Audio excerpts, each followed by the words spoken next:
vain. Hey, greetings everyone, and thanks for tuning in to Tola Talks.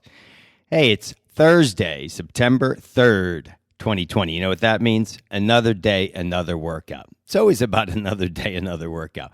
And it's also about how to drink from the fountain of youth. Check it out, guys. I got my author copies in finally this week, so pretty excited. Yeah, it feels good. That's what we're talking about today. Step 2. This is about changing your life, right? Changing your life. Step 2 is be vain, but in a good way. Let me get into that. Before we do, let's give a shout out to everyone who's buying the book. I appreciate that, guys. I know I'm getting some feedback already. I spoke to 2 ladies yesterday. We'll get into that. But if you haven't seen the press release is out. What is this about? It's about practical advice.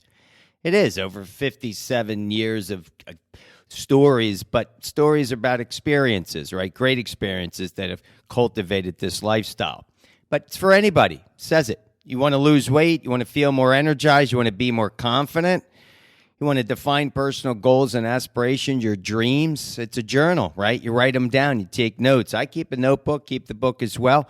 How about growing mentally and improving your life overall, feeling, looking, everything better, okay? And that's what we're talking about, how to drink from the fountain of youth. Hoping to see you at the fountain.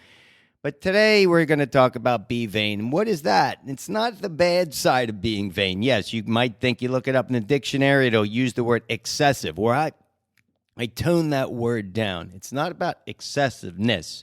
What it's about is taking pride and having confidence, really, showing confidence, and then giving inspiration, inspiring others by what you did. I was thinking about it the other day. How could I use an analogy? I think of football players when they go and celebrate in the end zone. You know, it's excessive. They give them yards, right? But when it's normal, just celebrating, they're proud of it. But most importantly, this is about looking good, feeling good, first impressions. You'll read a little bit about that. This is a cool chapter. I like this chapter. But times have changed, so it's not about being obnoxious, guys. No, it's about being confident, all right, with your accomplishments. So let's go with some stories, because this one woman said to me, she said, Rich, I love how you present the information. First of all, it's quick, it's short, easy to read, because I know people don't really like to read. So I made it easy for you. Little bite sizes and anecdotal. You know what that means? I tell stories. Everything is through a story. Our President Abraham Lincoln was a big storyteller. He would like to teach lessons through stories. And with me, everything in my life, I could use it as an example. So here's an example. Yesterday, okay? And hopefully it inspire you. I didn't have it. I didn't work out in the morning, right? I left my house at 6 o'clock. I walked a mile. Now, from the book, it says 2 miles minimum. So all you got to do is 2 miles. You got to do that every single day. Well, I didn't have it in me. I didn't work out in the morning. I didn't get back till 4 o'clock. And I said to myself, okay, 4 o'clock. I could do 2 things. I could walk another mile and do a half workout. Get that in there. Okay, so So only 2 miles, or I could go for a 5-mile walk, get some food shopping done, carry 20-pound pack on my bag on the way back. I said I could do that because I can get that in, but I didn't really have it in me to do that either. But so what did I do? I knew that within 45 minutes from walking in the door, I call that the red zone. When you hit 30 minutes, once you get home, it's very difficult to leave again, right? It's what my one reader said yesterday. She goes, Rich, I haven't worked out in 6 months. When I get home, I don't want to do anything. Well, you got to get moving within 30 minutes, 45 tops. So that's what I did. I said, how do I do it? Get in, put my things away, changed, got ready to go. Then it was 4:20, and then I'm like, let me lay down and stretch. Did some yoga stretches. Then it's 4:30, but I really don't want to go. So I sit on the couch. I have some iced coffee, some pretzels, and then I got to get up. Got up at 45 minutes and just went. 100 minutes later, I'm back. 2 hours later, I was back by 7 o'clock with my chocolate chip cookie sitting on the couch. So it was well worth it, the 5-mile loop. You have to push yourself. It's not easy. Nothing's easy. Come on.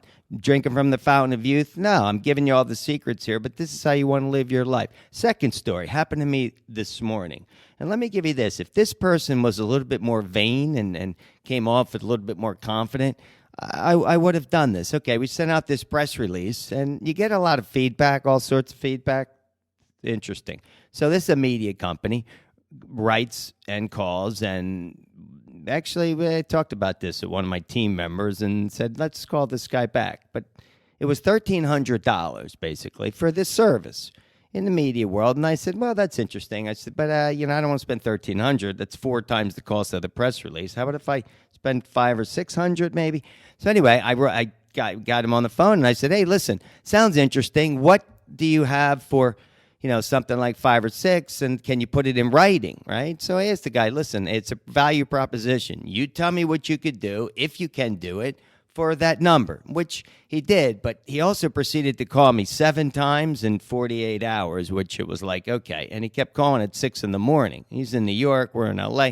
So finally, I this morning, I got him on the phone, and I told him, I wrote him an email and said, listen, we're not in a rush to do this, okay? We just launched the book. It's going to be out there for 100 years, so, this is not a rush here.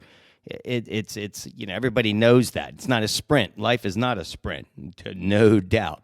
Got to pay your dues in order to drink from the fountain of youth, right? Got to start immediately. So, long story short, so I told him this morning, I said, listen, you're a pretty aggressive salesman. He got whoa, I'm not a salesman. I said, well, wait a minute. I said, you have a value proposition. You provide a service, correct? He said, yeah. I said, okay, and you sell that service? Well, okay, you get me to spend money on the service, and you make a commission. Okay, whatever you want to call it. Broker, salesman, representative. Great, whatever word you want to call it. But he got negative towards me, and he was mad that I wasn't able to wire him the money into a bank account. And I said, whoa, send me an invoice. There's PayPal, Apple Pay, Google Pay. There's all these pays. Venmo. I'm going to wire you money from my account to your account. Plus, he's using a Gmail address, which is okay. But if you're a company, wouldn't you have? I don't know. And then one of my team members said, there's so many scams out there. This could be a scam. Could be a scam. But the guy didn't have confidence. He wasn't saying, hey, I've been doing this for so long. I've closed this many deals. That's what I want to hear. When I was a successful real estate broker, you're talking about all your accomplishments because people want to know you're confident and you can get the job done. You are going to get the job done. So you got to kind of, put that out there. So anyway, that's it. Chapter 2, which is step 2, which I think is one of the most crucial steps. You got to take pride and be confident because that confidence that exudes to other people, they feel it. We talk about aura because it's all about creating a vibrant aura for the long haul. All right, guys, go check out that press release, PR Newswire. You can get it on my site. The book's on Amazon. Thanks again for reading. Thanks for tuning in. This is, what are we at, number 155 here? Yeah, I like this, okay? And the second go-around, the more homegrown, right? Tola Talks 2.0, a little more personal. Hey, and rest in peace, Chadwick Boseman. He was awesome, we know. And Tom Seaver, one of my idols. I was a baseball player, so they're both most likely in a better place the way things are going over here. But anyway, peace to them, and to you guys, get your workout in, right? And